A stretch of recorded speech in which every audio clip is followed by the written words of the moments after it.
looking into the mining activities, what's been the biggest change internally as you're moving into the mining period? Yeah, just that realisation that we're going into something, so a lot more risk management from the board point of view. We've brought on a mining engineer to supervise it from our side. So the conversation's really changed in the office itself. It's suddenly your exploration, you're full of ideas now. It's like knuckling down to we're going to achieve something here, and that's really it's a different mindset, but it's a really important mindset.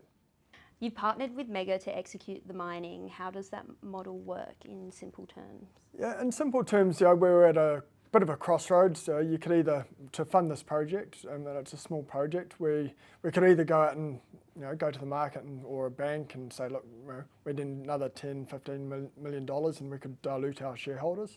And we're only $10-15 million market cap, so your shareholders would be diluted by half. So this group has come in and said, look, we'll take half of your profit, but we'll fund the entire thing. So our shareholders remain in exactly the same position they would have been in.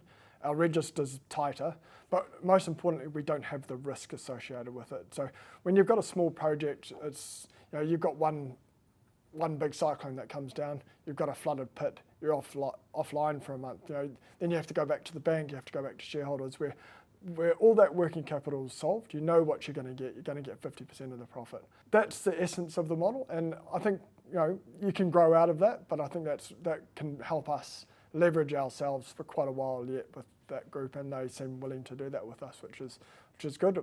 Built on trust and and now execution. And that's where we need to work together. How aligned are you with Mega in terms of the outcome?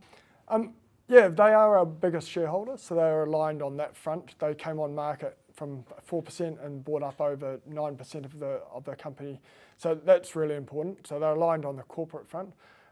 Being a 50-50 profit share, they're aligned on maximising the ounces and the profit out of this. So I think that's really important as well. It's they win just as much or more on getting more ounces out of the ground and sharing it that way, rather than just on the mining contract, which is quite set. So I think we're very aligned, and also from another front, aligned on working together in the future and looking at new projects.